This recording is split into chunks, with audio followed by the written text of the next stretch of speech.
Lorsque Noémie Duval, traiteur parisienne experte en secret et en français, ose corriger le magnate de la mode Thierry Moreau, son monde bascule du jour au lendemain. Des macarons à la maison Moreau, parviendra-t-elle à trouver sa place dans son univers étincelant ou le brisera-t-elle? Les lustres scintillaient comme des diamants dans la grande salle de bal du prestigieux hôtel Georges V à Paris. Ce soir avait lieu le lancement de la nouvelle collection de bijoux de la maison Moreau, et tout ce qui comptait dans le monde de la mode était présent. Des femmes en robes de créateurs et des hommes en costumes coûteux se mêlaient, leur rire se mêlant à la douce musique classique. Thierry Moreau se tenait seul près de la fontaine à champagne, observant la foule d'un regard froid et détaché. À 34 ans, il était l'un des plus jeunes PDG du monde du luxe et de la mode. Ses cheveux bruns étaient parfaitement coiffés, son costume sur mesure lui allait comme un gant, et son beau visage affichait le sourire maîtrisé d'un homme habitué à obtenir ce qu'il voulait.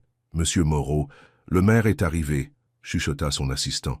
Thierry hocha la tête. « Dites-lui que je serai là dans un instant. » Tout le monde voulait un morceau de lui ce soir. Investisseurs, célébrités, mannequins. Tous voulaient son attention, son approbation, son argent. Mais aucun d'entre eux ne l'intéressait. Ils étaient tous pareils, beaux mais vides, comme les mannequins qui exposaient sa ligne de vêtements. À l'autre bout de la salle, Noémie Duval portait un plateau de délicats macarons. À 28 ans, elle était trop âgée pour encore exercer des petits boulots de traiteur, mais la rémunération était bonne, et cela l'aidait à financer sa vraie passion, traduire pour des familles immigrées qui n'avaient pas les moyens de s'offrir des services professionnels. « Plus à gauche, s'il vous plaît », lui lança le coordinateur de l'événement. « Et souriez davantage. Monsieur Moreau paie le prix fort pour la perfection. » Noémie afficha un sourire. Ses boucles naturelles étaient remontées en une coque haute, et malgré l'uniforme noir simple, sa beauté était indéniable. Elle possédait une dignité discrète qui la distinguait des autres serveurs. Tandis qu'elle se frayait un chemin à travers la foule, elle ne put s'empêcher d'entendre des bribes de conversation. « On dit qu'il n'a jamais été amoureux », chuchota une femme en robe rouge à son ami. « Tu imagines? Tout cet argent et personne avec qui le partager. »« J'ai entendu dire qu'il est juste difficile, » répondit son ami. « Trop difficile pour son propre bien. » Noémie passa devant elle, prenant soin de ne pas établir de contact visuel. Elle avait appris depuis longtemps que dans des endroits comme celui-ci, le personnel devait être invisible. Elle s'approcha d'un groupe d'hommes d'affaires français, leur offrant son plateau de macarons colorés. « Merci », dit l'un d'eux, la regardant à peine en prenant un. Noémie hocha poliment la tête. La plupart des gens supposaient qu'elle ne pouvait pas les comprendre, ce qui menait souvent à des conversations intéressantes se déroulant juste devant elle. Son père, un musicien de jazz à la retraite qui avait joué à Paris pendant des années, s'était assuré qu'elle parlait couramment le français dès l'enfance. « N'oublie pas, ma petite, » disait-il toujours, « quand tu parles français, ne le chuchote pas, fais-les écouter. » Alors qu'elle se tournait pour se diriger vers un autre groupe, un serveur pressé la heurta.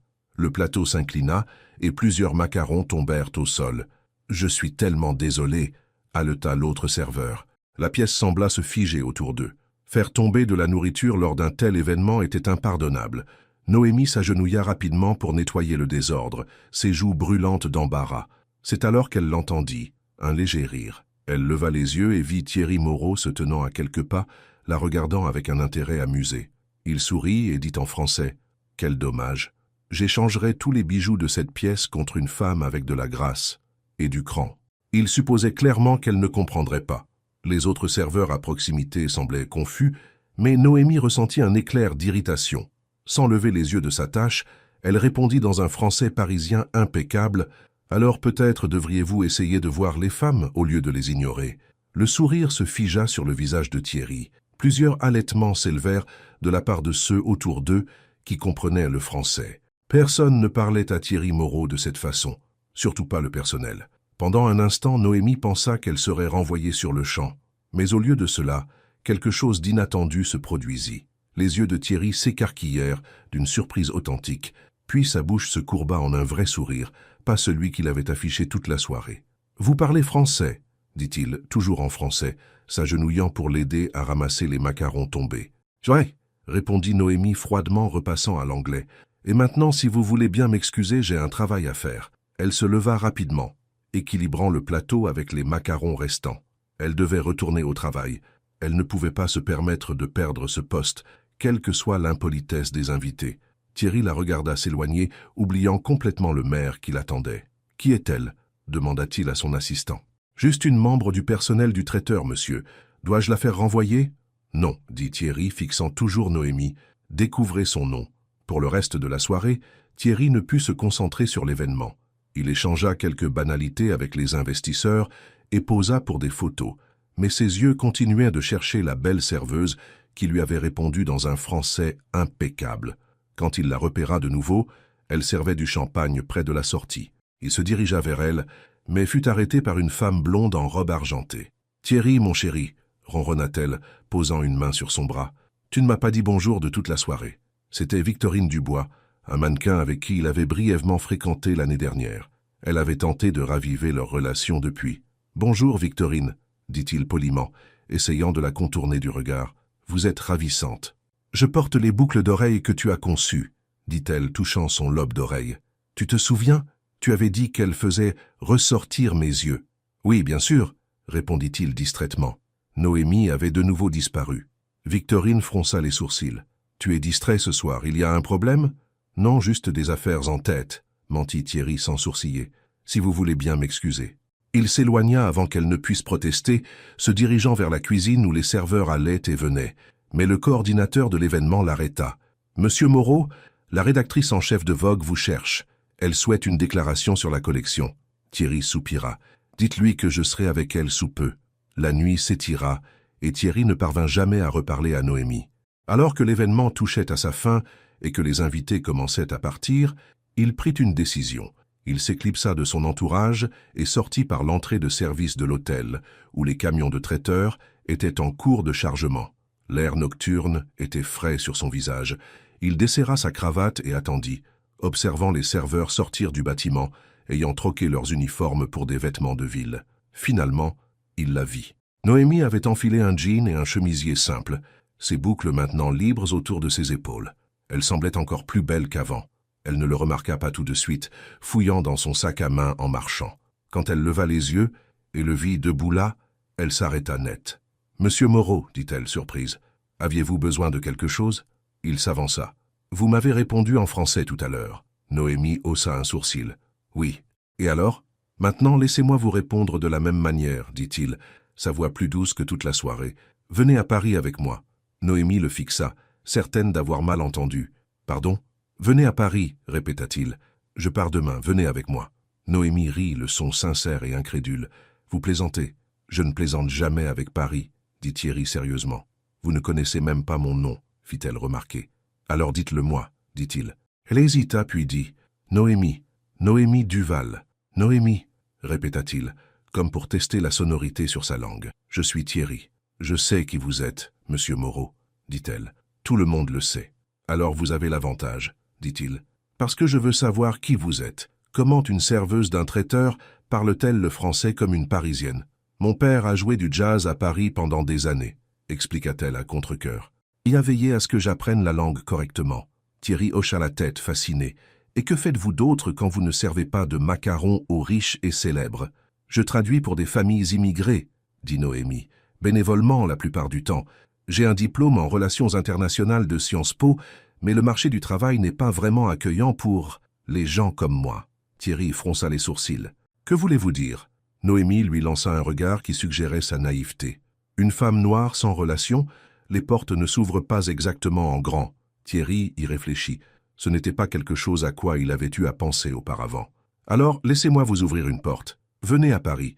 Je peux vous offrir un poste de traductrice pour mon entreprise. Nous faisons des affaires partout dans le monde. » Noémie croisa les bras. « C'est ça ? Une offre d'emploi ?» Thierry hésita. « Cela peut être ce que vous voulez que ce soit. Et si je dis non, alors je respecterai votre décision, dit-il. Mais j'espère que vous direz oui. » Noémie étudia son visage, essayant de comprendre si c'était une sorte de ruse. « Pourquoi moi ? Parce que je vous ai répondu ? Parce que je suis une sorte de nouveauté ? Parce que dans une salle pleine de gens essayant de m'impressionner, vous étiez la seule qui se moquait de ce que je pensais, dit Thierry honnêtement. C'est rafraîchissant. » Noémie ne savait pas quoi dire. C'était fou. Les gens ne s'envolaient pas pour Paris avec des hommes qu'ils venaient de rencontrer. Surtout pas des hommes comme Thierry Moreau. « Je ne vais nulle part en tant que fantasme de quelqu'un, » dit-elle finalement. « J'y vais en tant que moi-même. » Les yeux de Thierry s'adoucirent. « Je ne voudrais pas que ce soit autrement. Noémie prit une profonde inspiration. Elle pensa à son petit appartement, à sa montagne de factures impayées, au petit boulot de traduction qui couvrait à peine le loyer.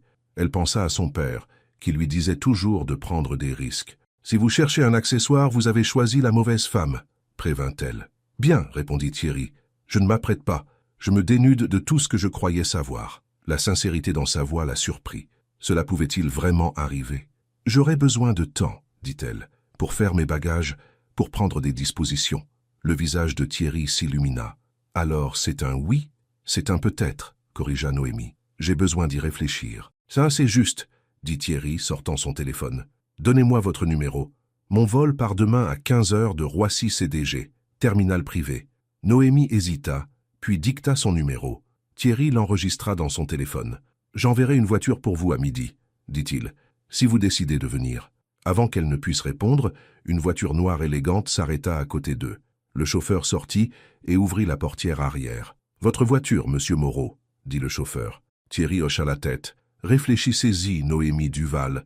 Paris vous attend. » Il monta dans la voiture et Noémie la regarda s'éloigner du trottoir et disparaître dans le trafic parisien. Que venait-il de se passer? Le PDG de la maison Moreau l'avait-il vraiment invitée à Paris? Et envisageait-elle sérieusement d'y aller? Le téléphone de Noémie vibra avec un SMS. Il provenait d'un numéro inconnu. « L'offre tient toujours. J'espère vous voir demain. » Tep. Noémie fixa le message pendant un long moment avant de ranger son téléphone et de se diriger vers la station de métro. Elle avait beaucoup à réfléchir. De retour dans sa suite pentouse, Thierry se servit un verre de whisky et regarda le panorama parisien. Pour la première fois depuis des années, il sentit quelque chose s'agiter en lui. L'anticipation, l'espoir. Son téléphone sonna. C'était Victorine. « Tu es partie sans dire au revoir ?» se plaignit-elle. « J'avais des affaires à régler, » dit-il, son esprit toujours fixé sur Noémie. « Eh bien, je suis libre demain si tu veux de la compagnie avant ton vol retour pour Paris, » ronronna Victorine. « J'ai bien peur d'être occupé, » dit Thierry. « Bonne nuit, Victorine. » Il raccrocha avant qu'elle ne puisse répondre et se tourna vers la fenêtre. Noémie viendrait-elle à Paris avec lui? Ou avait-il complètement mal jugé la situation? Pour une fois dans sa vie, Thierry Moreau ne savait pas ce qui allait se passer ensuite. Et étrangement, il aimait ça.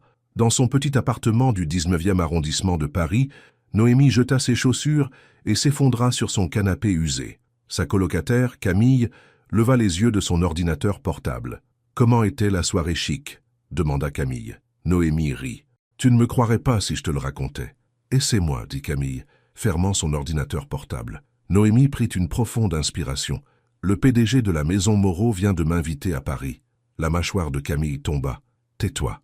Thierry Moreau? Le Thierry Moreau ?» Noémie hocha la tête. « Et qu'as-tu dit ?» demanda Camille. « J'ai dit que j'y réfléchirais, » répondit Noémie. « Mais qu'y a-t-il à réfléchir ?» s'exclama Camille. « Fais tes valises. » Noémie secoua la tête. « Ce n'est pas si simple. Je ne connais pas cet homme. Et les hommes comme lui, ils voient les femmes comme moi comme des aventures exotiques, pas comme des personnes. Ou peut-être qu'ils t'apprécient simplement, » suggéra Camille. « Tu ne le sauras que si tu y vas. » Noémie soupira. « Il faut que j'y dorme dessus. » Mais le sommeil ne vint pas facilement cette nuit-là. Noémie se tourna et se retourna, pesant les risques contre les possibilités. Au matin, elle n'avait toujours pas décidé. Elle appela son père. « Papa, j'ai besoin de tes conseils, » dit-elle quand il répondit. « Qu'est-ce qui ne va pas, ma petite ?» demanda Jacques Duval, la voix pleine d'inquiétude. Noémie lui raconta tout. Il y eut un long silence avant que Jacques ne parle. « Tu te souviens de ce que je t'ai toujours dit à propos des opportunités? Qu'elles ne frappent pas deux fois, » dit Noémie, souriant malgré elle. « C'est ça, » dit Jacques. « Et Paris a changé ma vie. Peut-être que ça changera la tienne aussi. » Après avoir raccroché, Noémie s'assit sur son lit, fixant la valise qu'elle avait sortie de son placard. Envisageait-elle vraiment cela? Son téléphone vibra avec un autre SMS de Thierry. « La voiture sera là à midi, aucune pression, le choix vous appartient. » Noémie regarda l'horloge. Il était 10 heures. Elle avait 2 heures pour décider. Avec une profonde inspiration, elle ouvrit sa valise et commença à faire ses bagages. À midi pile, une voiture noire s'arrêta devant son immeuble. Noémie regarda depuis sa fenêtre, sa valise prête près de la porte. C'était fou. C'était le genre de choses qui arrivaient dans les films, pas dans la vraie vie. Mais peut-être, juste peut-être, était-ce son tour de vivre quelque chose d'extraordinaire. Avec une profonde inspiration, Noémie attrapa sa valise et descendit. Le chauffeur se tenait près de la voiture, prêt à prendre ses bagages. « Mademoiselle Duval » demanda-t-il. Noémie hocha la tête. « Oui, c'est moi. » Tandis que le chauffeur rangeait sa valise dans le coffre, Noémie jeta un dernier regard à son immeuble. Faisait-elle une énorme erreur? Puis, elle se souvint des mots de son père. « Si tu parles français, ma petite, ne le chuchote pas, fais-les écouter. » Il était temps de les faire écouter. Noémie monta dans la voiture, son cœur battant à la fois de peur et d'excitation. Paris l'attendait. Le jet privé s'envola au-dessus des nuages, emportant Noémie vers un avenir qu'elle n'aurait pu imaginer 24 heures plus tôt. Elle s'assit dans un siège en cuir moelleux, essayant de ne pas paraître impressionnée par le luxe qui l'entourait. Thierry l'observait de l'autre côté de l'allée, amusé par ses tentatives de paraître indifférente. « Première fois dans un jet privé ?» demanda-t-il. Noémie hocha la tête. « Première fois dans un avion plus grand qu'un siège en classe économique sur un vol commercial. Et qu'en pensez-vous? C'est... » Noémie chercha le bon mot. « Excessif », Thierry rit. C'était un rire sincère, pas le petit rire poli qu'il utilisait lors des réceptions professionnelles. « La plupart des gens essaient de me flatter à propos de mon jet. Je ne suis pas la plupart des gens, » dit Noémie, prenant une gorgée du champagne que l'hôtesse de l'air lui avait versé. « C'est exactement pour ça que vous êtes là, » répondit Thierry, ses yeux chaleureux. Alors que l'avion entamait sa descente vers Paris, Noémie regarda par le hublot. La ville lumière s'étalait sous eux, la tour Eiffel scintillant au loin. Son père lui avait décrit Paris d'innombrables fois, mais le voir de ses propres yeux lui coupa le souffle. « Magnifique, n'est-ce pas ?» dit Thierry, remarquant son expression. « Oui, » admit Noémie. « Ça l'est. Attendez de la voir de près, » promit-il. L'avion atterrit en douceur sur un aérodrome privé à l'extérieur de la ville. Une autre voiture noire les attendait sur le tarmac. « Où allons-nous » demanda Noémie alors qu'ils s'installaient sur la banquette arrière. « Mon appartement » dit Thierry. « À moins que vous ne préfériez un hôtel ?» Noémie haussa un sourcil. « Votre appartement a plus d'une chambre, j'espère ?» Thierry sourit. « Il en a 5, en fait. Vous aurez votre propre chambre, votre propre salle de bain et toute l'intimité que vous souhaitez. Je suis peut-être impulsif, mais je ne suis pas présomptueux. » La voiture roula dans les rues de Paris, passant devant des monuments emblématiques et des quartiers charmants. Noémie ne put s'empêcher de coller son visage à la vitre comme une enfant, absorbant chaque spectacle. « Votre première fois à Paris ?» demanda Thierry, la regardant avec enchantement. « Oui, » admit Noémie. « Mon père a joué ici pendant des années, mais nous n'avons jamais pu nous permettre de visiter ensemble.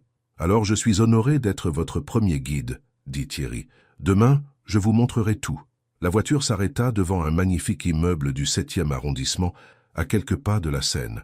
Un portier se précipita pour ouvrir la portière de la voiture. « Bonsoir, monsieur Moreau, » dit-il avec un signe de tête respectueux. « Bonsoir, Henri, » répondit Thierry. « Voici mademoiselle Duval. Elle restera chez moi quelque temps. » Henri sourit à Noémie. « Bienvenue à Paris, mademoiselle. »« Merci, » répondit Noémie, se sentant soudain très loin de son quartier. L'appartement de Thierry occupait tout le dernier étage de l'immeuble. Lorsque les portes de l'ascenseur s'ouvrirent, Noémie entra dans un espace qui lui coupa le souffle. Des fenêtres allant du sol au plafond offraient une vue imprenable sur la tour Eiffel. Le décor était élégant mais confortable, avec des canapés moelleux, des œuvres d'art originales et des étagères remplies de livres. « Faites comme chez vous, » dit Thierry posant sa valise. « Votre chambre est par ici. » Il la mena le long d'un couloir jusqu'à une belle chambre d'amis avec son propre balcon. Le lit était king size avec des draps blancs impeccables et des fleurs fraîches trônaient sur la table de chevet. « La salle de bain est par là, » dit Thierry, désignant une porte. « Il y a des serviettes fraîches et le placard est vide. S'il vous plaît, utilisez-le comme vous le souhaitez. » Noémie se tenait au milieu de la pièce, se sentant submergée. « C'est très généreux. » Thierry haussa les épaules. « C'est juste une chambre. »« Non, » dit fermement Noémie. « Ce n'est pas juste une chambre et ce n'est pas juste un voyage. J'ai besoin de savoir quelles sont vos attentes, Thierry. » Il s'appuya contre l'encadrement de la porte, étudiant son visage. « Ma seule attente est de mieux vous connaître, Noémie. Rien de plus. Et le poste que vous avez mentionné, celui de traductrice?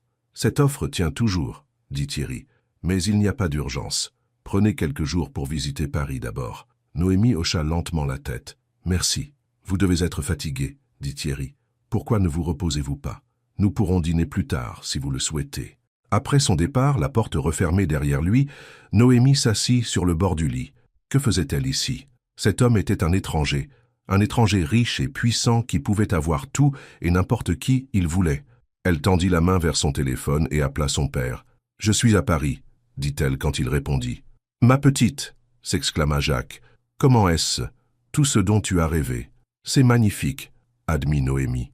Mais je loge dans l'appartement de Thierry et c'est intimidant. » Jacques resta silencieux un instant. « Te traite-t-il avec respect? »« Oui, dit Noémie. Il a été un parfait gentleman. Alors donne-lui une chance, conseilla Jacques. Mais souviens-toi qui tu es. Tu n'es pas là pour te fondre dans la masse ou disparaître. Tu es là pour te démarquer. » Après avoir raccroché, Noémie défit sa valise. Ses vêtements simples semblaient déplacés dans l'élégante chambre. Elle avait fait ses bagages à la hâte, prenant tout ce qui était propre. Des jeans, des t-shirts, une jolie robe pour un éventuel entretien d'embauche.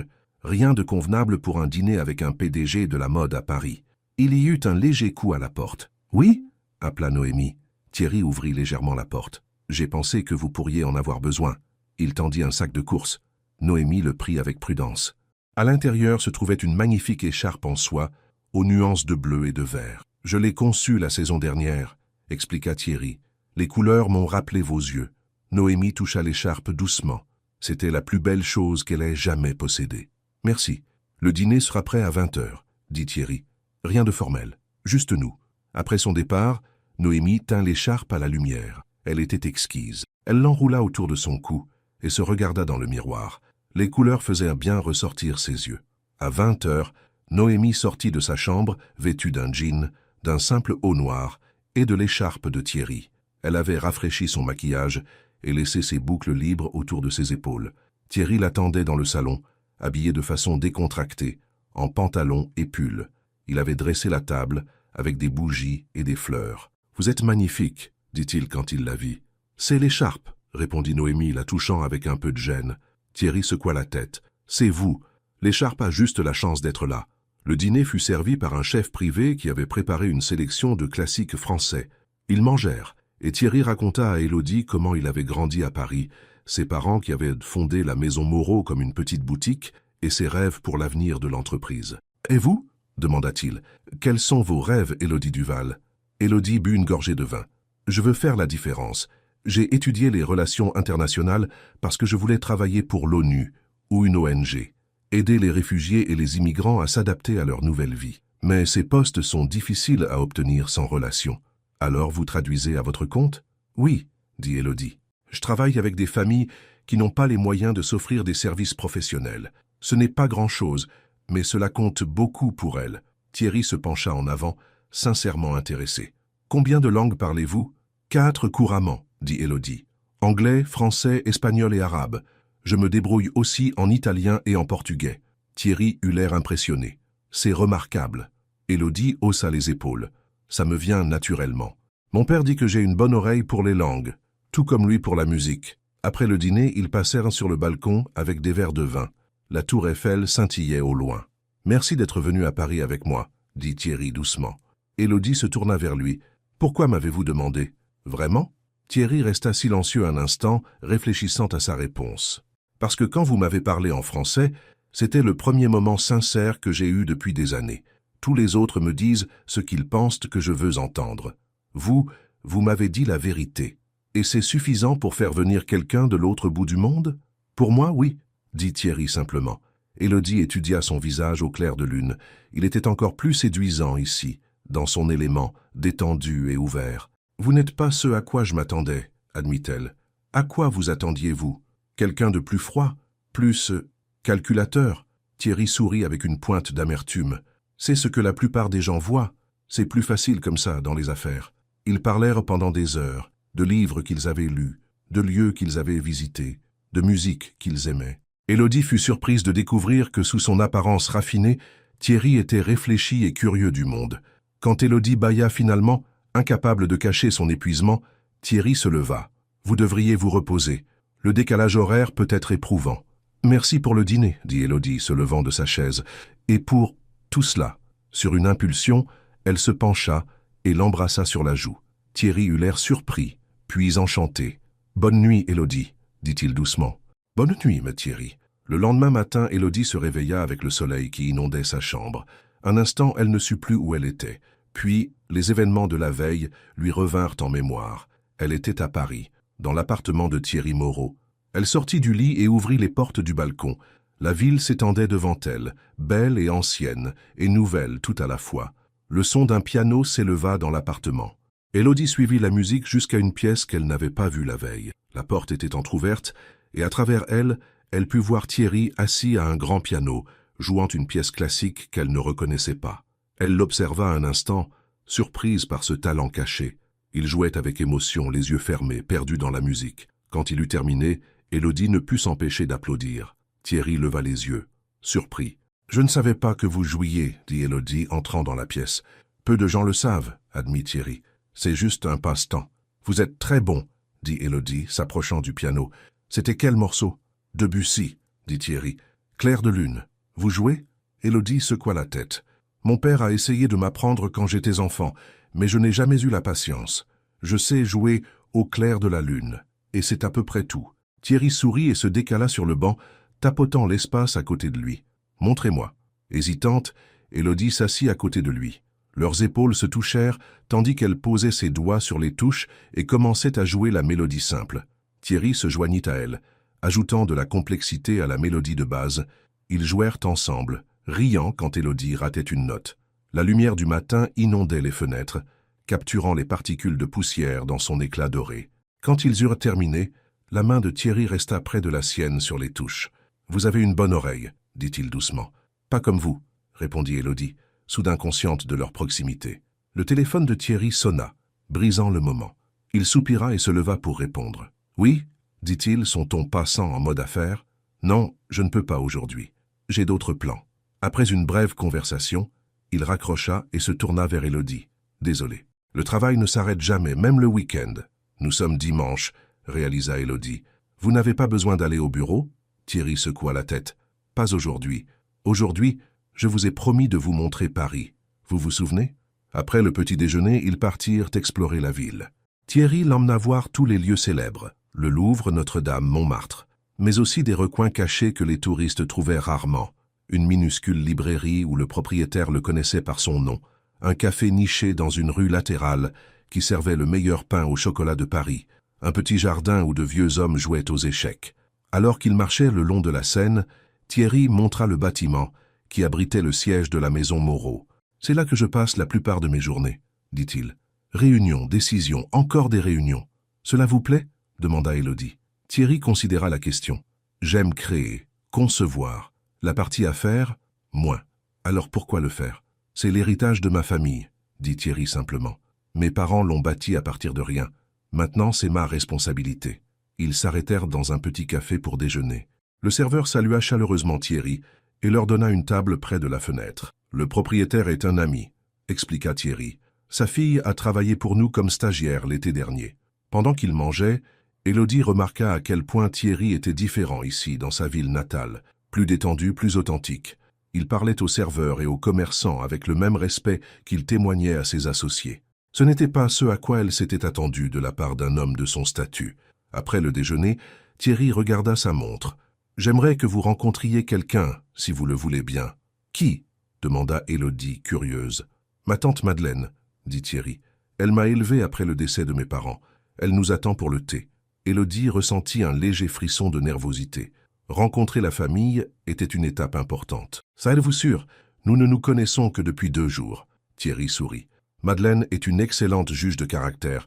Elle voulait vous rencontrer depuis que je lui ai parlé de notre rencontre à New York. » Ils prirent un taxi jusqu'à un bel immeuble ancien dans le Marais. Thierry conduisit Élodie jusqu'au 3e étage, à un appartement avec une porte rouge. Avant qu'il ne puisse frapper, la porte s'ouvrit. Madeleine Moreau était une petite femme aux cheveux argentés et aux yeux bleus vifs qui ne manquaient à rien. Elle portait une simple robe bleu marine avec un collier de perles. « Thierry !» s'exclama-t-elle, l'embrassant sur les 2 joues. Puis, elle se tourna vers Élodie. « Et vous devez être la femme qui a tenu tête à mon neveu dans sa propre langue. » Élodie sourit. « Je suis Élodie Duval. C'est un plaisir de vous rencontrer, Madame Moreau. »« S'il vous plaît, appelez-moi Madeleine, » dit la femme âgée, prenant la main d'Élodie. Toute femme capable de surprendre Thierry est une amie. L'appartement de Madeleine était rempli de livres, d'œuvres d'art et de photographies. Il était chaleureux et accueillant, tout comme sa propriétaire. Elle leur servit du thé et de petits gâteaux, tout en posant des questions à Élodie sur sa vie à New York. Quand Thierry s'excusa pour prendre un appel téléphonique, Madeleine se pencha vers Élodie. « Ah, il est différent avec vous, dit-elle doucement. « Que voulez-vous dire » demanda Élodie. « J'ai vu Thierry avec de nombreuses femmes au fil des ans, expliqua Madeleine. Mannequin, actrice, mondaine. Il est toujours charmant, toujours poli, mais jamais vraiment impliqué. Avec vous, il est présent. Il écoute quand vous parlez. » Élodie ne sut comment répondre. « Nous nous connaissons à peine. » Madeleine sourit d'un air entendu. « Parfois, cela n'a pas d'importance. Parfois, le cœur reconnaît ce que l'esprit n'a pas encore compris. » Elle prit de nouveau la main d'Élodie, sa poigne étonnamment forte. « Il n'est pas comme les femmes que tu exhibes, » dit-elle. « Elle n'est pas un bijou, c'est la couronne.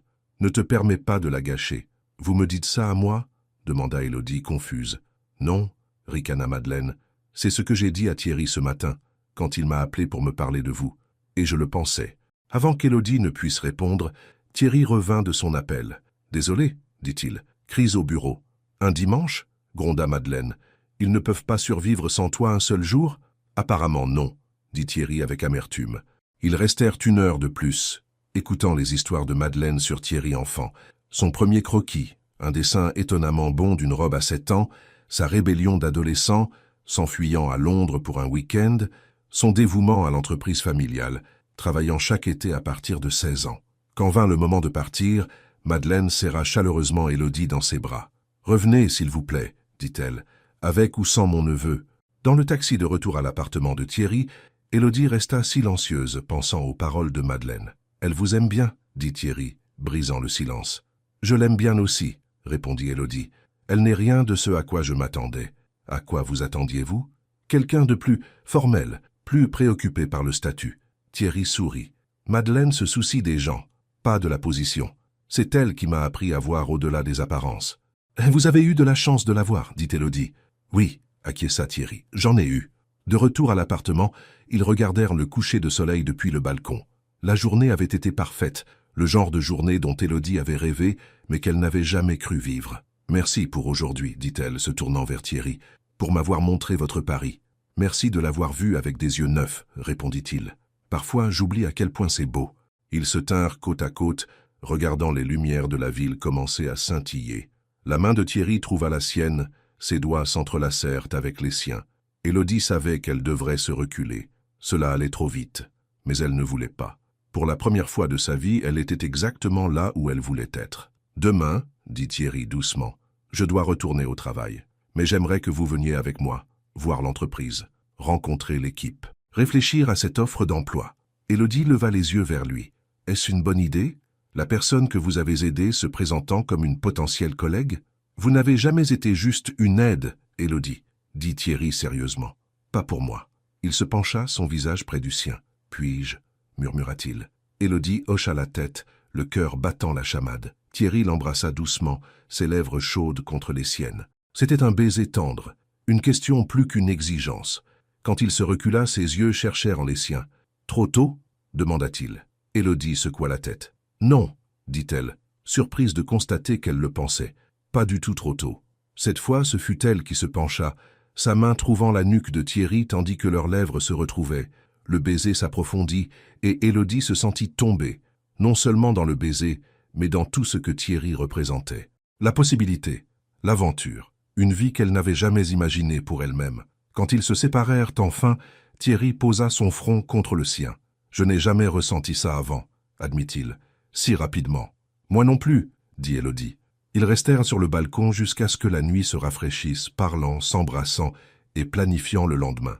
Quand Élodie alla finalement se coucher, ses lèvres encore picotantes du baiser de bonne nuit de Thierry, elle appela son père, Jacques. « Comment est Paris » demanda Jacques. « Magique, » admit Élodie, « et un peu effrayant. »« C'est comme ça qu'on sait que ça en vaut la peine, » dit Jacques. « Les meilleures choses de la vie le sont toujours. » Alors qu'Élodie s'endormait, elle pensa à tout ce qui avait changé en seulement 2 jours. Elle était venue à Paris en étrangère, mais d'une certaine manière, elle se sentait déjà à sa place. Dans sa chambre, au bout du couloir, Thierry resta éveillé, pensant à Élodie. Il l'avait amenée à Paris sur un coup de tête, intrigué par son esprit et son honnêteté. Il ne s'était pas attendu à ressentir cette connexion, ce désir de tout savoir d'elle. Pour la première fois de sa vie, Thierry Moreau tombait amoureux, et cela le terrifiait, mais de la meilleure des manières. Le lundi matin arriva. avec un soleil doré inondant les fenêtres de l'appartement de Thierry. Élodie se tenait devant le miroir de sa chambre, essayant de décider quoi porter pour sa première visite au siège de la maison Moreau. Elle avait préparé sa meilleure tenue, une simple robe noire qu'elle avait emportée pour d'éventuels entretiens d'embauche. Mais maintenant, elle semblait terriblement inadéquate pour une maison de mode française. On frappa doucement à sa porte. « Entrez » appela-t-elle. Thierry entra, déjà vêtu d'un costume gris parfaitement taillé, qui le faisait paraître le PDG puissant qu'il était. Il portait une grande boîte blanche nouée d'un ruban noir. « Bonjour » dit-il, ses yeux s'adoucissant à sa vue. « Avez-vous bien dormi ?»« Oui, merci » répondit Élodie, soudain gênée dans son peignoir. « J'essayais juste de trouver quoi porter. » Thierry posa la boîte sur son lit. « J'ai pensé que vous auriez peut-être besoin de quelque chose pour aujourd'hui.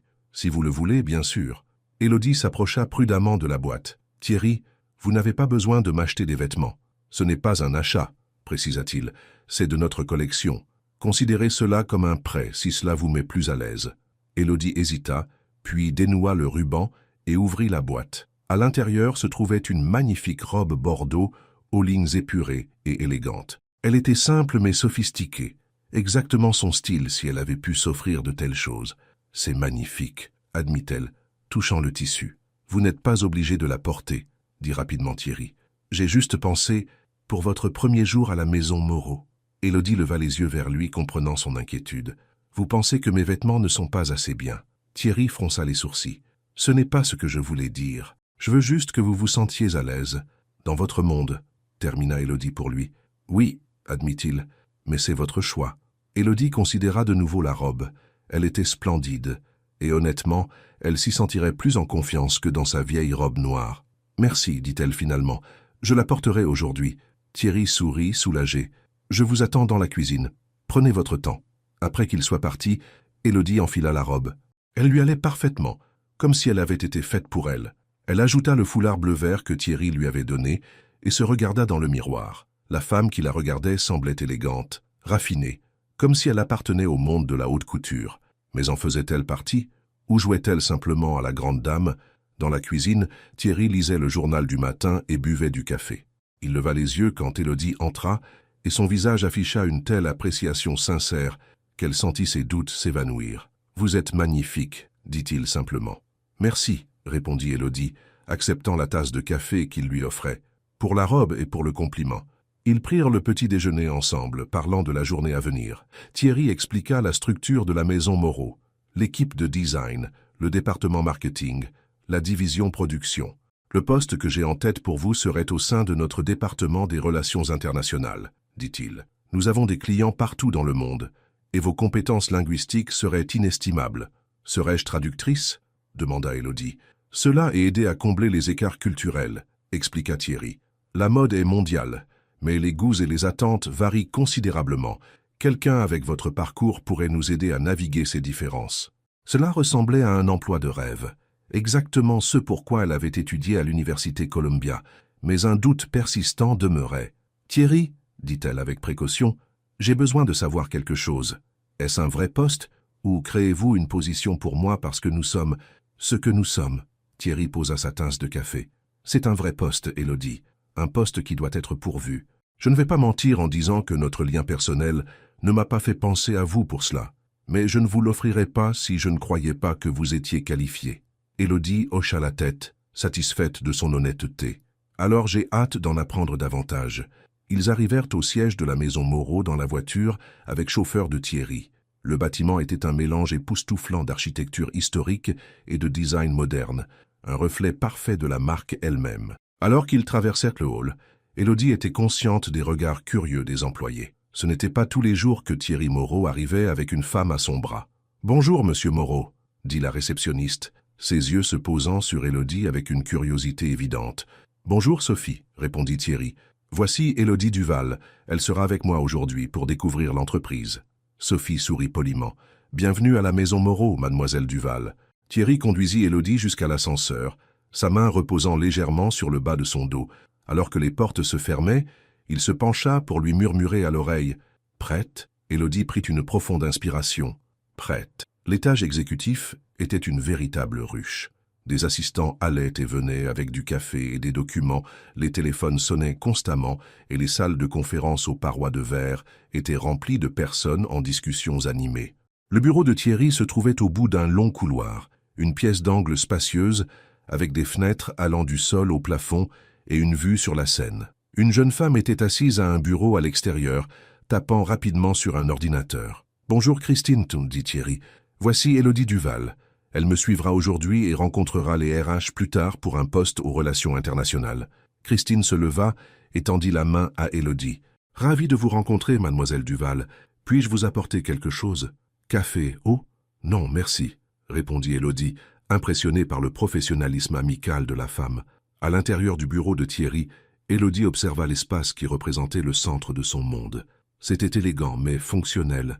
Un grand bureau, un coin salon confortable et des murs tapissés de croquis encadrés de design de la maison Moreau au fil des ans. « Ils sont magnifiques, » dit Élodie, examinant un délicat dessin d'une robe de soirée. « L'œuvre de ma mère, » expliqua Thierry, venant se tenir à ses côtés. Elle était le véritable génie artistique derrière la maison Moreau. Mon père s'occupait des affaires, mais la vision était entièrement la sienne. « Ils doivent vous manquer, » dit doucement Élodie. Thierry hocha la tête. « Chaque jour. Mais ils ont bâti quelque chose qui perdure, et maintenant c'est mon travail de le protéger et de l'aider à grandir. » Christine frappa à la porte. « Monsieur Moreau, l'équipe de direction est prête pour la réunion du lundi. »« Merci Christine, » dit Thierry. Il se tourna vers Élodie. « Êtes-vous prête à rencontrer l'équipe ?» La salle de conférence était remplie d'une douzaine de personnes, toutes impeccablement vêtues et munies de tablettes ou de carnets. La conversation s'arrêta brusquement, quand Thierry entra avec Élodie. « Bonjour à tous, » dit Thierry, faisant signe à Élodie de s'asseoir à côté de lui en bout de table. « Avant de commencer, j'aimerais vous présenter Élodie Duval. Elle envisage un poste au sein de notre équipe des relations internationales, et je l'ai invitée à observer aujourd'hui pour se faire une idée de notre fonctionnement. » Élodie sourit et fit un signe de tête au groupe. La plupart lui rendirent son sourire, mais quelques-uns échangèrent des regards qui la mirent mal à l'aise. Une femme blonde à l'autre bout de la table prit la parole. « Relations internationales ? Je n'étais pas au courant que nous avions une ouverture là-bas. »« Nous discutons d'élargir l'équipe depuis des mois, Sylvie, » répondit Thierry froidement. « À mesure que notre marché asiatique se développe, nous avons besoin de quelqu'un avec de solides compétences linguistiques et une compréhension culturelle. » Sylvie haussa un sourcil, mais ne dit rien de plus. La réunion se poursuivit, les différents chefs de département présentant des mises à jour sur les projets en cours. Élodie écouta attentivement, impressionnée par l'étendue et la complexité de l'opération. Thierry mena la réunion efficacement mais avec légèreté, encourageant la contribution de chacun autour de la table. Lorsque la réunion fut terminée, Thierry présenta Élodie individuellement à chaque membre de l'équipe. La plupart étaient des polis, bien qu'un peu réservés. La dernière était Sylvie Laurent, la directrice marketing. « Élodie, » dit-elle, son sourire n'atteignant pas tout à fait ses yeux. « Quel parcours intéressant vous devez avoir. Où travailliez-vous avant cela ?»« J'étais traductrice indépendante à New York, » répondit Élodie. « Pour quelle agence ?» insista Sylvie. « Indépendante, » précisa Élodie. « Je travaillais principalement avec des familles immigrées qui n'avaient pas les moyens de payer les tarifs des agences. » Les sourcils de Sylvie se levèrent légèrement. « Comme c'est charitable. Et avant cela, avec quelle maison de couture avez-vous travaillé ?»« Aucune, » admit Élodie. « Mon diplôme est en relations internationales de l'université Columbia. »« Columbia, » répéta Sylvie comme pour tester le mot. « Eh bien, l'expérience académique est précieuse à sa manière, bien que dans la mode, l'expérience pratique compte généralement davantage. » Avant qu'Élodie ne puisse répondre, Thierry l'interrompit. « Les capacités linguistiques et les connaissances culturelles d'Élodie sont exactement ce dont nous avons besoin, Sylvie. Tout le monde n'a pas besoin de venir du milieu de la mode. » Le sourire de Sylvie se crispa. « Bien sûr, Thierry, c'est vous le chef. » Elle se tourna vers Noémie. « Bienvenue à la maison Moreau. Je suis sûr que ce sera une éducation pour vous. » Alors que Sylvie s'éloignait, Noémie sentit un frisson. La femme la voyait clairement comme une étrangère, peut-être même une menace. « Ne faites pas attention à Sylvie, » dit Thierry doucement. « Elle est très possessive. »« Elle pense que je n'ai pas ma place ici, » observa Noémie. « C'est son problème, pas le vôtre, » l'assura Thierry. « Venez, laissez-moi vous montrer le studio de création. » Le reste de la matinée se déroula en une visite éclair de l'entreprise. Noémie rencontra des créateurs, des modélistes, des responsables marketing et des commerciaux. La plupart étaient accueillants, mais elle sentait un courant de curiosité sous-jacent. Qui était cette Américaine que Thierry avait introduite dans leur monde? Au déjeuner, Thierry dut assister à une réunion inattendue avec un client important. « Je suis désolé, dit-il à Noémie. Cela ne devrait pas durer longtemps. Christine vous montrera la cantine de l'entreprise. » Noémie l'assura que tout allait bien. Elle avait l'habitude d'être seule. La cantine était élégante, plus proche d'un petit restaurant que d'une salle à manger d'entreprise typique. Christine aida Noémie à prendre un plateau, puis dut retourner à son bureau. « Ça ira toute seule ?» demanda-t-elle. « Bien sûr, » dit Noémie avec un sourire. « Merci de votre aide. » Trouvant une table vide, Noémie s'assit avec son déjeuner. Elle sentait des regards braqués sur elle de toute la pièce, mais elle garda la tête haute, déterminée à ne pas montrer son malaise. Une jeune femme s'approcha de sa table. « Excusez-moi, » dit-elle en anglais avec un fort accent français. « Puis-je me joindre à vous ?»« Je vous en prie, » répondit Noémie en français, désignant la chaise vide. La femme sourit, agréablement surprise. « Vous parlez français. Je m'appelle Marie. Je travaille au département de création. »« Noémie, enchantée de vous rencontrer. » Marie posa son plateau et se pencha d'un air conspirateur. « Tout le monde parle de vous. »« Je ne suis pas surprise, » dit Noémie d'un ton sec. « C'est juste que Monsieur Moreau n'amène jamais de femmes au bureau, » expliqua Marie. « Surtout pas de belles américaines. » Noémie soupira. « Je ne suis pas juste là en tant que sa invitée. Je suis envisagée pour un poste aux relations internationales. » Marie hocha la tête, mais son expression suggérait qu'elle ne croyait pas entièrement à toute l'histoire. « Comment l'avez-vous rencontré ?» Noémie hésita, puis décida que l'honnêteté était la meilleure approche. « Je travaillais lors d'un événement à New York. Je servais des macarons, en fait. » Les yeux de Marie s'écarquillèrent. « Vraiment? Et il vous a juste embauché ?»« C'est plus compliqué que ça, » dit Noémie, mal à l'aise avec la tournure de la conversation. « Je suis désolée, » dit Marie rapidement. « Je ne voulais pas être indiscrète. C'est juste inhabituel. »« Je comprends, » répondit Noémie. Elle comprenait, de l'extérieur cela devait paraître étrange, peut-être même suspect. Elles bavardèrent de sujets moins personnels en mangeant. Marie était amicale et semblait sincèrement intéressée par le parcours et la formation de Noémie. Alors qu'elles terminaient leur déjeuner, Sylvie Laurent s'approcha de leur table avec deux autres femmes. « Marie, » dit-elle sèchement, « n'avez-vous pas les nouveaux croquis à finir ?» Marie se leva d'un bond. « Oui, Madame Laurent. J'allais justement y retourner. » Elle adressa un sourire d'excuse à Noémie avant de s'éloigner rapidement. Sylvie prit la place laissée libre par Marie sans demander. Les deux autres femmes restèrent debout à proximité. « Alors, Noémie, » dit Sylvie, passant à l'anglais, « j'étais curieuse de savoir comment vous et Thierry vous êtes rencontrés. Ça doit être toute une histoire. » Noémie garda son calme. « Je suis sûre que Thierry serait ravi de vous le raconter, si cela vous intéresse. » Le sourire de Sylvie se durcit. « C'est à vous que je demande. » Noémie soutint son regard. « Nous nous sommes rencontrés lors d'un événement à New York la semaine dernière. Nous avons sympathisé autour d'un amour partagé pour les langues et la culture. » « Comme c'est romantique, » dit Sylvie, son ton suggérant tout le contraire. « Et maintenant vous êtes ici, prête à rejoindre notre entreprise. Un changement de carrière si rapide. »« Je n'ai encore accepté aucun poste, » fit remarquer Noémie. « J'apprends encore à connaître l'entreprise. »« Bien sûr, » convint Sylvie. « Il est important de comprendre dans quoi on s'engage. » Elle se pencha en avant. « La Maison Moreau n'est pas juste une entreprise, Noémie. C'est une institution, une famille. Nous protégeons les nôtres. » La menace était voilée, mais claire. « Je comprends la loyauté, » dit Noémie calmement. « Mon père m'en a enseigné la valeur. »« Ça vous a-t-il aussi appris l'opportunité » demanda Sylvie, son sous-entendu clair. Noémie sentit une bouffée de colère, mais garda sa voix égale. « Il m'a appris la dignité, et à reconnaître quand quelqu'un essaie de m'intimider. » Les yeux de Sylvie se plissèrent. « Je veille simplement aux intérêts de l'entreprise. Thierry est impulsif parfois, surtout quand il s'agit de belles femmes. Tiens, si vous avez des inquiétudes concernant mes qualifications, je serais ravi d'en discuter dans un contexte professionnel, » répondit Noémie. « Autrement, je pense que cette conversation est inappropriée. » Avant que Sylvie ne puisse répondre, une voix coupa l'attention. « Tout va bien ici ?»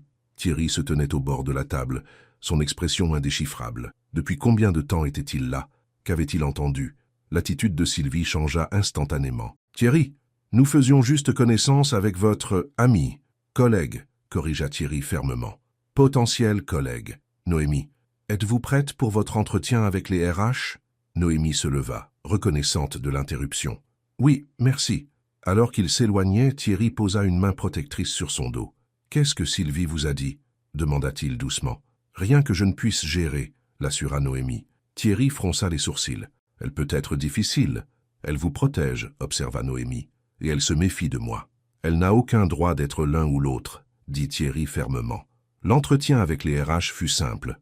Le poste aux relations internationales était réel, avec des responsabilités et des attentes claires. Le salaire proposé était plus que ce que Noémie n'avait jamais rêvé de gagner. De toutes les mesures objectives, c'était une opportunité incroyable. Alors pourquoi avait-elle encore des doutes? Après la réunion, Thierry l'emmena voir la nouvelle collection en préparation pour la semaine de la mode de Paris. Les créations étaient magnifiques, audacieuses mais élégantes, innovantes mais portables. « Qu'en pensez-vous » demanda Thierry, la regardant examiner une robe de soirée bleu profond. « Elles sont magnifiques » dit Noémie honnêtement. « Vous avez un vrai talent, Thierry. C'est un travail d'équipe, dit-il modestement. « Mais merci. » Alors qu'ils quittèrent le showroom, ils tombèrent sur une femme grande et mince aux cheveux argentés courts et aux traits acérés.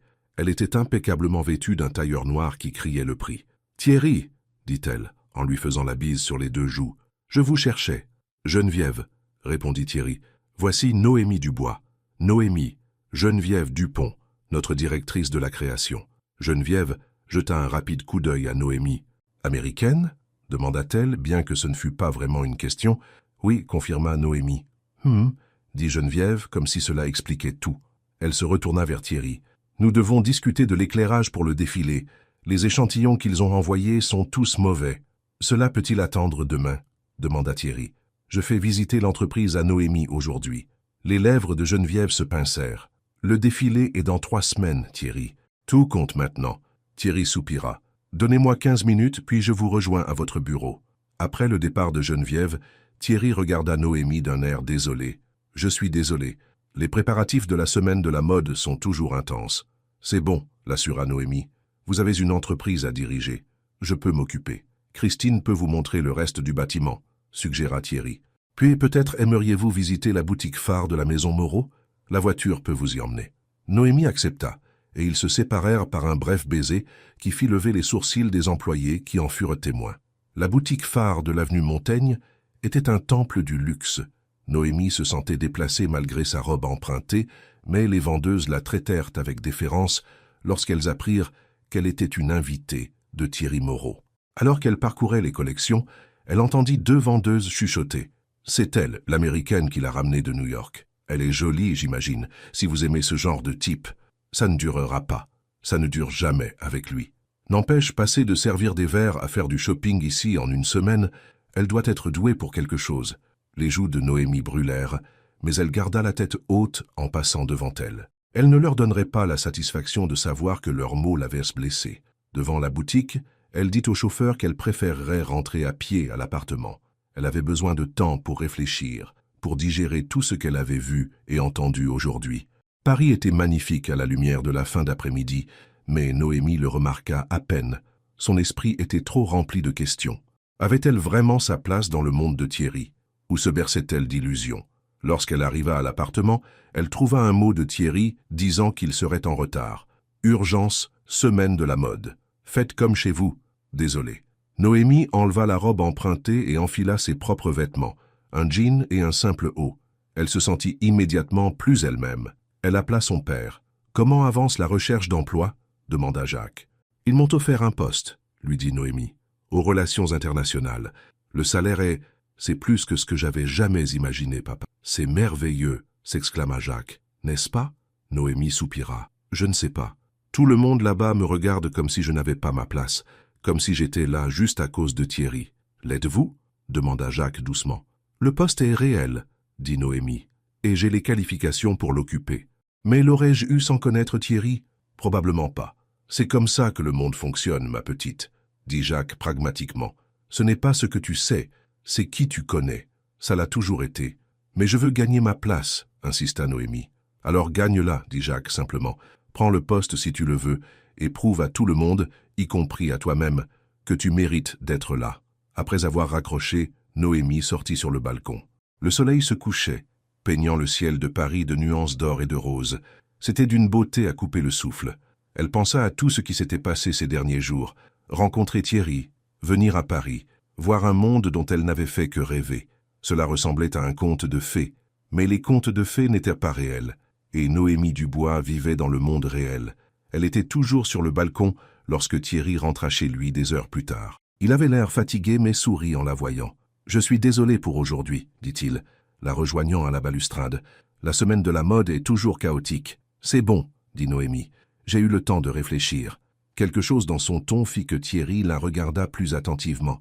À propos de quoi? À propos de nous. À propos du poste. À propos de savoir si j'ai ma place dans votre monde. Thierry fronça les sourcils. Qu'est-ce que Sylvie vous a dit? Rien que je n'ai déjà pensé moi-même, admit Noémie.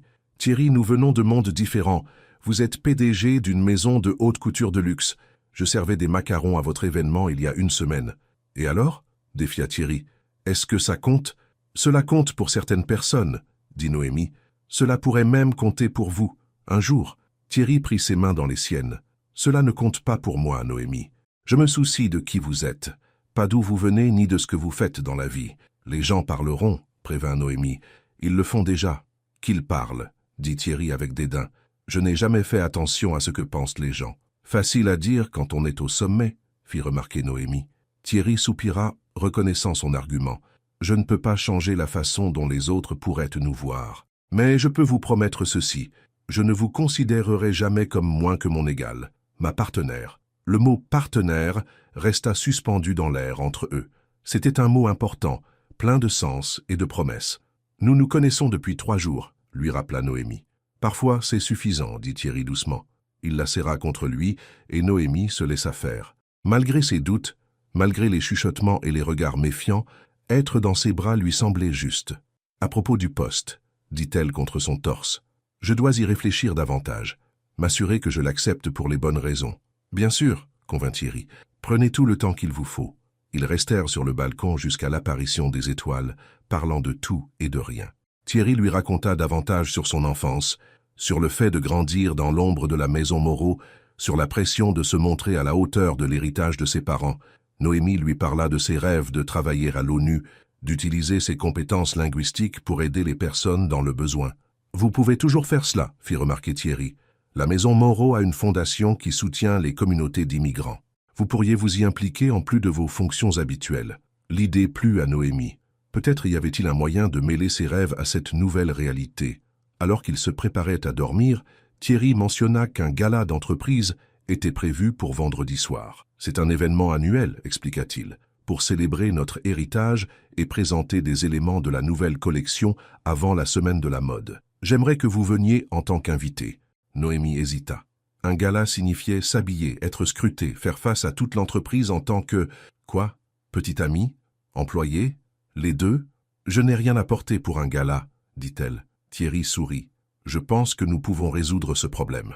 Le lendemain, il l'emmena au studio de création de l'entreprise. Une équipe de couturières prit ses mesures, tandis que les créateurs lui montraient des croquis de robes. « Choisissez le modèle que vous aimez, » lui dit Thierry. « Ils le feront pour vous. » C'était accablant. Les robes étaient toutes magnifiques, toutes bien plus chères que tout ce que Noémie avait jamais possédé. « Je ne peux pas accepter ça, » murmura-t-elle à Thierry. « C'est trop. Considérez-le comme un prêt, » suggéra-t-il, « comme la robe que vous portiez hier. » Finalement, Noémie choisit un modèle relativement simple, une robe noire aux lignes épurées et aux détails subtils, élégante, mais pas tape à l'œil. « Un choix parfait, » approuva le chef créateur. « Elle sera prête pour jeudi pour un dernier essayage. » En quittant le studio, Noémie se sentait toujours incertaine. « Thierry, êtes-vous sûr de ça? Que je vienne au gala? »« Absolument, » dit-il fermement. « Je veux que tout le monde nous voit ensemble, pour qu'ils comprennent que vous êtes importante pour moi. » Le reste de la semaine passa dans un tourbillon d'activités. Noémie passa plus de temps à la maison Moreau, apprenant à connaître l'entreprise et le rôle qui lui avait été proposé. Thierry était souvent occupé par les préparatifs de la semaine de la mode, mais il prenait du temps pour elle chaque soir, l'emmenant dîner ou simplement se détendant à la maison. Leur connexion s'approfondissait de jour en jour. Noémie se surprenait à tomber sous le charme de l'intelligence de Thierry, de sa passion pour son travail, de sa gentillesse inattendue envers son entourage. Et Thierry semblait tout aussi captivé par elle, son esprit vif, son indépendance, sa volonté de le défier. Le jeudi soir, alors qu'elle essayait la robe terminée pour le gala, Noémie s'était presque convaincue que ce conte de fées pourrait bien être réel après tout. La robe lui allait parfaitement, soulignant ses courbes sans être trop révélatrice. Elle avait l'air élégante, sophistiquée, comme si elle avait sa place dans le monde de Thierry. Lorsqu'elle sortit de la chambre, l'expression d'émerveillement et d'admiration de Thierry le confirma. « Vous êtes à couper le souffle, » dit-il simplement. C'est la robe, dit Noémie avec modestie. Thierry secoua la tête. C'est vous, Noémie, toujours vous. Il traversa la pièce et la prit dans ses bras. Demain soir, tout le monde verra ce que je sais déjà, que vous êtes la femme la plus belle, la plus remarquable de Paris. Alors qu'il l'embrassait, Noémie se permit de croire en eux, de croire que peut-être, juste peut-être, les rêves devenaient vraiment réalité. Mais une petite voix au fond de son esprit lui rappela que dans les contes de fées, minuit arrive toujours, et quand il arrive, le sort est brisé. La question était, leur histoire survivrait-elle quand minuit sonnerait? La nuit du gala de la maison Moreau arriva sous un ciel étoilé et une brise automnale fraîche. Le lieu historique, un hôtel particulier du XIXe siècle magnifiquement restauré près des Champs-Élysées, brillait d'une lumière chaleureuse. Un tapis rouge menait de la rue à la grande entrée, où des photographes attendaient de capturer l'arrivée de l'élite de la mode. Dans l'appartement de Thierry, Noémie se tenait devant le miroir, reconnaissant à peine la femme qui la fixait. La robe noire lui allait parfaitement, accentuant sa beauté naturelle sans l'écraser. Ses boucles avaient été coiffées en un chignon élégant par un coiffeur que Thierry avait envoyé, et son maquillage était subtil mais impeccable. Autour de son cou pendait un simple pendentif en diamant. Un cadeau de Thierry qui était arrivé cet après-midi avec un mot. Pour vous rappeler que les choses les plus précieuses semblent simples, mais contiennent une profondeur infinie. Noémie toucha le pendentif, ne croyant toujours pas tout à fait que tout cela était réel. Il y a une semaine, elle était serveuse à New York, peinant à payer son loyer. Maintenant, elle était sur le point d'assister à un gala au bras de l'un des hommes les plus puissants de la mode. « Êtes-vous prête ?» demanda Thierry, apparaissant dans l'encadrement de la porte de sa chambre. Il était d'une beauté époustouflante dans son smoking, ses cheveux noirs parfaitement coiffés, ses yeux chaleureux alors qu'il la contemplait. « Aussi prête que je le serai jamais », répondit Noémie, lissant ses mains sur le tissu soyeux de sa robe. « Vous êtes incroyable », dit Thierry, traversant la pièce pour prendre ses mains dans les siennes. « Vous aussi », répondit Noémie, se sentant soudainement timide. « Très James Bond. » Thierry rit. « Cela fait de vous la James Bond girl ?»« Plutôt l'allié inattendu, » rétorqua Noémie avec un sourire, « celle que personne ne voit venir. » L'expression de Thierry devint sérieuse. « Noémie, à propos de ce soir, il y aura beaucoup de monde, des gens de l'industrie, la presse. Cela pourrait être accablant. Ça ira, l'assura Noémie, bien que son estomac soit agité par la nervosité. Je sais que oui, dit Thierry. Mais si quelqu'un dit quelque chose de méchant, ou vous met mal à l'aise, je peux me débrouiller seul, lui rappela Noémie. J'ai déjà eu affaire à des personnes difficiles. Thierry hocha la tête, bien qu'il ait toujours l'air préoccupé. Restez juste près de moi. Le trajet en voiture jusqu'au lieu fut silencieux, tous deux perdus dans leurs pensées. Alors qu'ils approchaient, Noémie put voir les flashs des appareils photos qui se déclenchaient à l'arrivée des invités. « Il y a la presse, » dit-elle, soudain nerveuse. « Voudront-ils nous prendre en photo ?»« Probablement, » admit Thierry. « Nous pouvons éviter le tapis rouge principal si vous préférez. » Noémie prit une profonde inspiration. « Non, je ne vais pas me cacher. » Thierry lui serra la main. « C'est ça. » Quand leur voiture s'arrêta, un voiturier ouvrit la porte. Thierry sortit le premier, puis se tourna pour offrir sa main à Noémie. Alors qu'elle sortait de la voiture, les flashs des appareils photos commencèrent à crépiter furieusement. Thierry Moreau avec une femme inconnue, c'était exactement le genre de moment dont la presse mode raffolait. « Monsieur Moreau, qui est votre cavalière ?» cria un reporter. Thierry posa une main protectrice sur le dos de Noémie. « C'est Noémie Dubois, » dit-il simplement, la guidant vers l'entrée sans s'arrêter pour d'autres questions. À l'intérieur, l'hôtel particulier avait été transformé en un pays des merveilles étincelants. Des lustres en cristal projetaient une douce lumière sur la foule, tandis que des présentoirs présentant des créations iconiques de la maison Moreau des décennies passées étaient disposés dans tout l'espace. Un quatuor à cordes jouait doucement dans un coin, et des serveurs circulaient avec du champagne et des amuse-bouches. Noémie ressentit un étrange sentiment de déjà-vu. C'était comme l'événement de New York où elle avait rencontré Thierry, sauf que maintenant elle était de l'autre côté, une invitée plutôt que du personnel. « Thierry !» appela une voix. Ils se tournèrent pour voir un gentleman plus âgé s'approcher, son bras autour d'une femme beaucoup plus jeune vêtue d'une robe rouge révélatrice. « Jean-Paul !» le salua Thierry d'une poignée de main. « Content de vous voir. »« Et qui est cette apparition ?» demanda Jean-Paul, ses yeux parcourant Noémie avec appréciation. « Noémie Dubois !» dit Thierry, une pointe de fierté dans la voix. « Noémie, voici Jean-Paul Dubois, l'un de nos principaux investisseurs, et son amie, Monique. » Noémie leur serra la main poliment. « C'est un plaisir de vous rencontrer. Américaine? Demanda Jean-Paul, les sourcils levés. Comme c'est exotique. Monique gloussa, bien qu'il n'y eut pas de blague. Noémie rejoint notre équipe des relations internationales, dit Thierry avec aisance. L'expression de Jean-Paul passa de l'appréciation à la surprise. Ah oui? Comme c'est intéressant. Je n'étais pas au courant que nous élargissions ce département. Nous cherchons toujours à nous développer dans des domaines stratégiques, répondit Thierry, son ton indiquant clairement que le sujet était clos. À mesure que la soirée avançait, Noémie rencontra d'innombrables personnes, créateurs, acheteurs, éditeurs, célébrités. Certains étaient sincèrement accueillants, mais beaucoup la regardaient avec une curiosité ou un scepticisme à peine dissimulé. Elle entendit des bribes de conversation, tandis qu'elle et Thierry se déplacèrent dans la foule. Où l'a-t-il trouvée? J'ai entendu dire qu'elle était serveuse ou quelque chose comme ça. Ça ne durera pas, il s'ennuiera dans un mois. Noémie garda la tête haute, déterminée à ne pas laisser les murmures l'affecter. Elle se rappela qu'elle avait autant sa place ici que n'importe qui, peut-être pas en raison de ses origines ou de ses relations, mais parce que Thierry la voulait ici. Et, de plus en plus, parce qu'elle aussi voulait être ici. Sylvie Laurent apparut devant eux, sublime dans une robe argentée qui épousait sa silhouette élancée. « Thierry !» ronronna-t-elle, lui embrassant les deux joues. « L'événement est un triomphe. Tout le monde parle des expositions rétrospectives. »« Merci, Sylvie, » répondit Thierry. « Mais le mérite revient à l'équipe, pas à moi. » Sylvie se tourna vers Noémie, son sourire n'atteignant pas ses yeux. « Noémie, quel choix de robe. Audacieux. »« Toi merci, » répondit Noémie, refusant de mordre à l'hameçon. « Je voulais quelque chose de simple et élégant. »« Simple est certainement un mot pour le décrire, » dit Sylvie avec un petit rire. « Bien que ce ne soit peut-être pas ce à quoi on s'attend lors d'un gala de la Maison Moreau, nous avons tendance à préférer des créations plus distinctives. » Avant que Noémie ne puisse répondre, Thierry l'interrompit. « Je trouve Noémie parfaite. » La robe a été faite pour elle par notre propre équipe. Le sourire de Sylvie vacilla légèrement. « Ah oui? Quelle chance pour elle d'avoir une attention aussi personnelle. » L'implication était claire, et Noémie sentit ses joues s'échauffer. Mais elle garda son sang-froid, soutenant le regard de Sylvie. « Je suis très reconnaissante, » dit-elle. « Tout le monde à la Maison Moreau a été incroyablement accueillant. » Presque tout le monde, corrigea Thierry avec un regard appuyé vers Sylvie.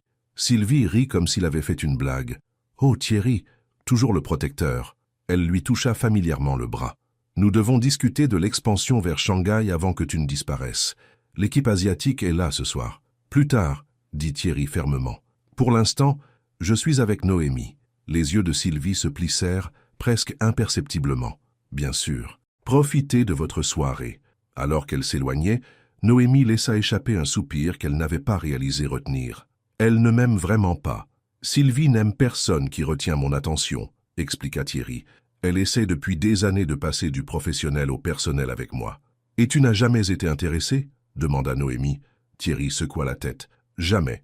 Sylvie est brillante dans son travail, mais ce n'est pas quelqu'un pour qui je pourrais... » Il s'interrompit, plongeant son regard dans celui de Noémie. « Pas quelqu'un pour qui je pourrais ressentir ça. » L'intensité de son regard fit battre le cœur de Noémie. À cet instant, entourée par le faste et le glamour du monde de la mode, elle se sentit la seule femme dans la pièce. Le sort fut rompu par l'arrivée de Madeleine, la tante de Thierry, élégante dans une robe bleu marine. « Thierry, mon chéri, » dit-elle, embrassant son neveu, « et Noémie, vous êtes absolument magnifique. »« Merci, Madeleine, » répondit Noémie, sincèrement heureuse de voir un visage amical. « Vous aussi. »« Bah !» Madeleine écarta le compliment d'un geste de la main. « À mon âge, on vise la dignité plutôt que la beauté, mais j'apprécie la gentillesse. » Elle regarda autour de la pièce. « Tout un cirque, n'est-ce pas ?» Thierry ricana. « C'est toujours le cas. »« Je vous ai observé tous les deux faire le tour des invités, » dit Madeleine. « Vous faites grand bruit, vous savez. »« J'en suis conscient, » dit Thierry d'un ton sec. « Tant mieux, » déclara Madeleine. « Cet endroit a besoin d'être secoué. Trop de mêmes visages qui disent les mêmes choses année après année. » Elle prit la main de Noémie. « Vous, ma chère, êtes une bouffée d'air frais. » Noémie sourit avec gratitude. « Je me sens plutôt comme un poisson hors de l'eau. »« Les meilleures personnes le sont toujours, » l'assura Madeleine. « Maintenant, dites-moi comment vous trouvez Paris. Mon neveu est-il un bon hôte ?»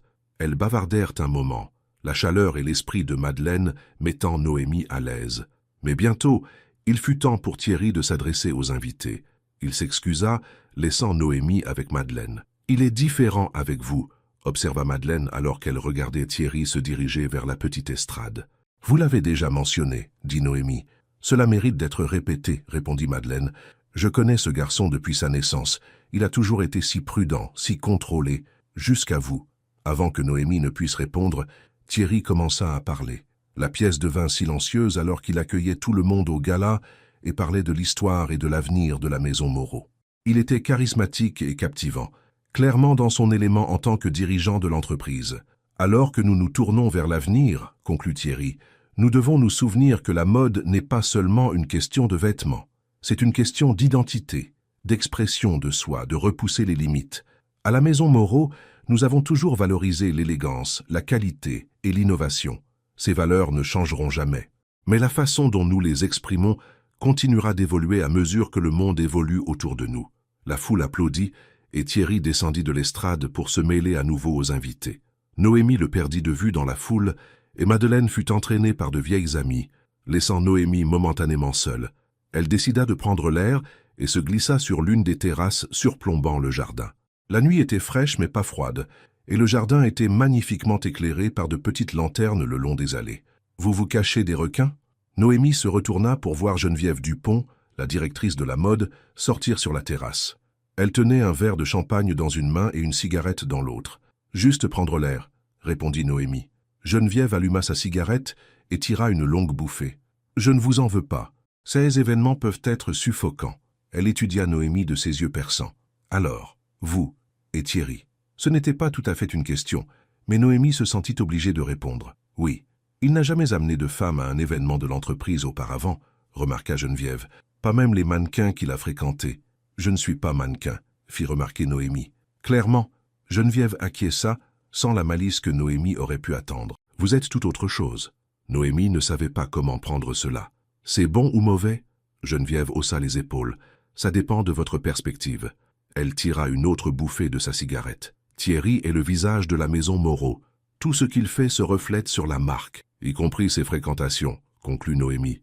Surtout ça, confirma Geneviève. Le monde de la mode est petit, Noémie, et il a une longue mémoire. Face, vous me mettez en garde ?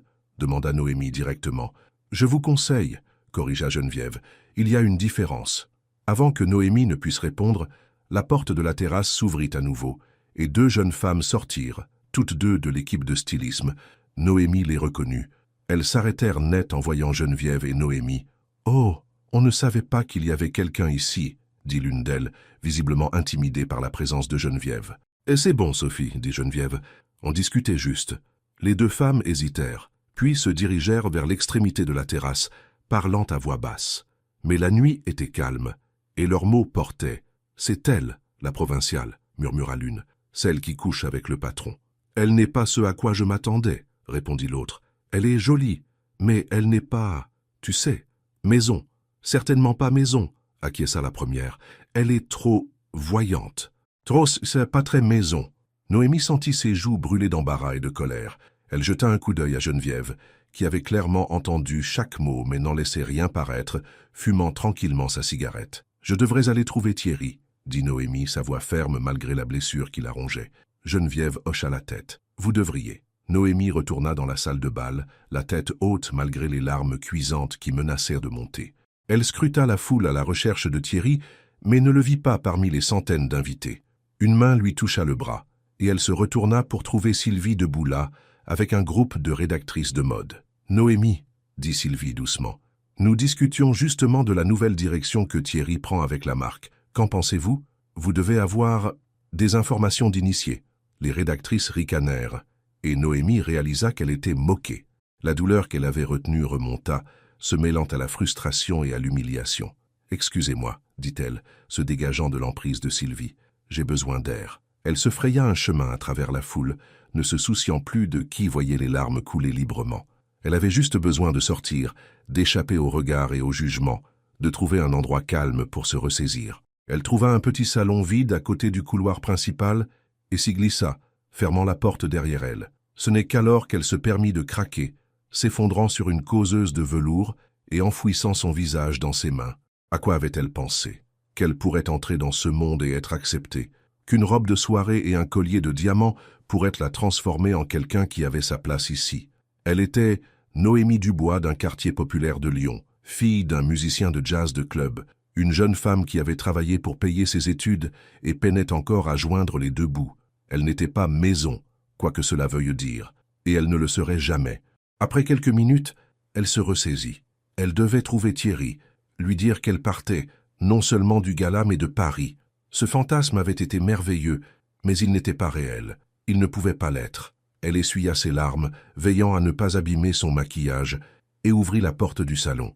À sa surprise, Thierry se tenait là, la main levée comme s'il allait frapper. « Noémie, dit-il, le soulagement se lisant sur son visage. Je vous cherchais partout. Que j'avais besoin d'une minute, expliqua-t-elle, espérant que sa voix paraissait normale. Mais Thierry la connaissait déjà trop bien.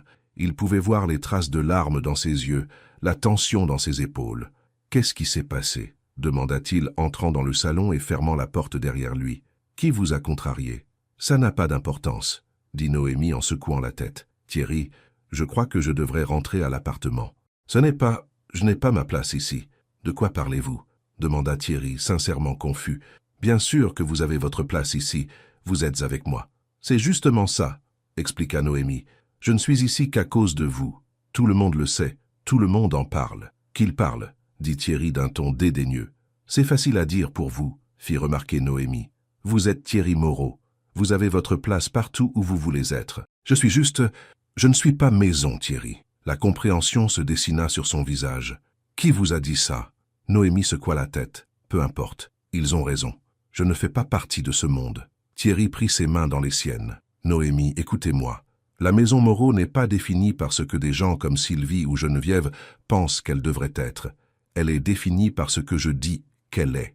Et je dis que vous avez votre place. »« Ce n'est pas si simple, » argua Noémie. « Si, ça l'est, » insista Thierry. « S'ils ne peuvent pas le voir, alors ce sont eux qui ne comprennent pas ce que la maison Moreau représente vraiment. » Il la tira près de lui, posant son front contre le sien. « S'il vous plaît, ne partez pas à cause d'eux. » La résolution de Noémie vacilla. La sincérité dans les yeux de Thierry, la chaleur de ses mains tenant les siennes, cela lui donnait envie de croire que cela pouvait marcher, qu'il pouvait marcher. « D'accord, » dit-elle finalement. « Je vais rester, au moins pour ce soir. » Thierry sourit, soulagé. « C'est tout ce que je demande, pour l'instant. » Ils retournèrent ensemble dans la salle de bal, Thierry gardant un bras protecteur autour de la taille de Noémie.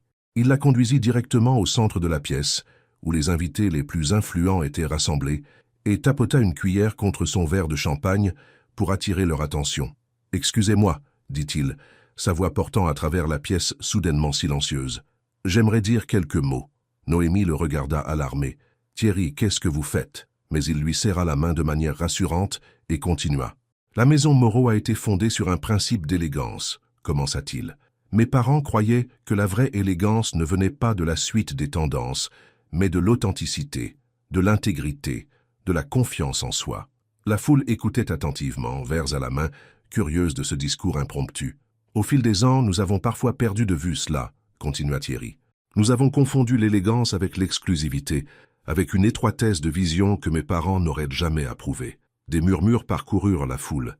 Ce n'était pas le discours de célébration habituel attendu lors de tels événements.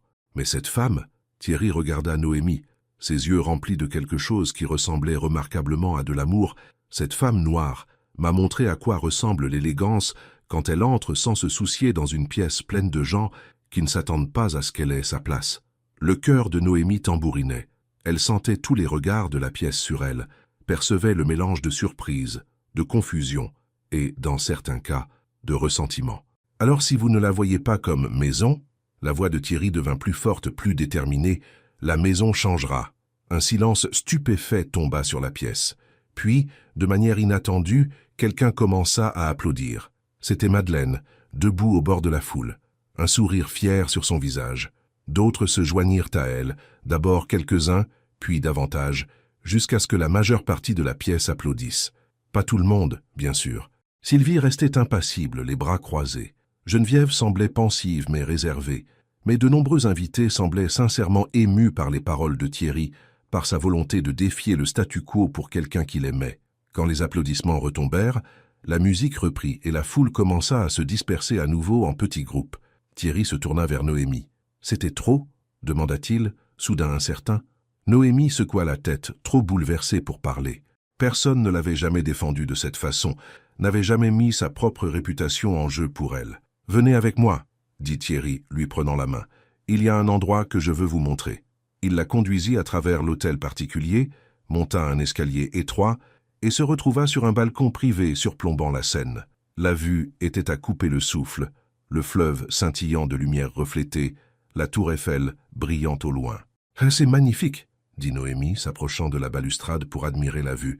Thierry lui tendit un verre de vin qu'il avait apporté avec eux. « Je pensais que vous en auriez besoin. » Noémie prit une gorgée, le riche vin rouge la réchauffant de l'intérieur. « Merci, pour ça et pour ce que vous avez dit en bas. »« Je pensais chaque mot, » l'assura Thierry, venant se tenir à côté d'elle à la balustrade. Ils restèrent un instant dans un silence confortable, tous deux regardant les lumières de la ville. « Je ne suis pas tombé amoureux de votre français, » dit Thierry soudainement, se tournant vers elle. « Je suis tombé amoureux de la façon dont vous l'avez utilisé pour me corriger. » Noémie esquissa un sourire, se souvenant de leur première rencontre. « Alors, habituez-vous.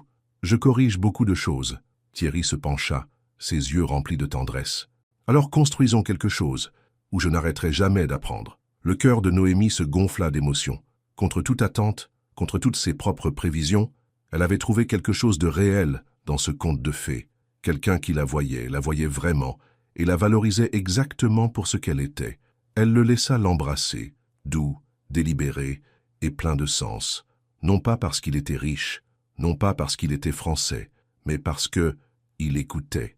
Quand ils se séparèrent, Thierry la garda près de lui, ses bras autour de sa taille. « À quoi pensez-vous » demanda-t-il. « Que je ne m'attendais jamais à tout ça, » admit Noémie. « Il y a une semaine, je servais du champagne à des gens comme vous. Maintenant, je le bois sur un balcon à Paris avec vous.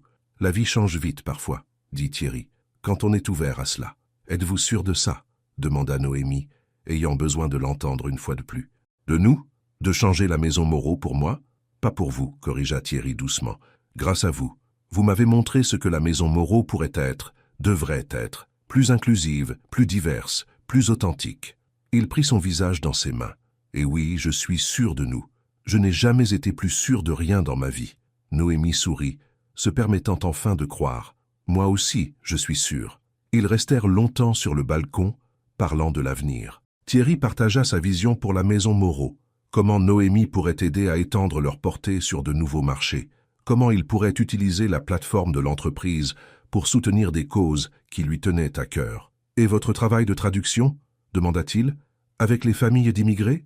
Voudriez-vous continuer ?»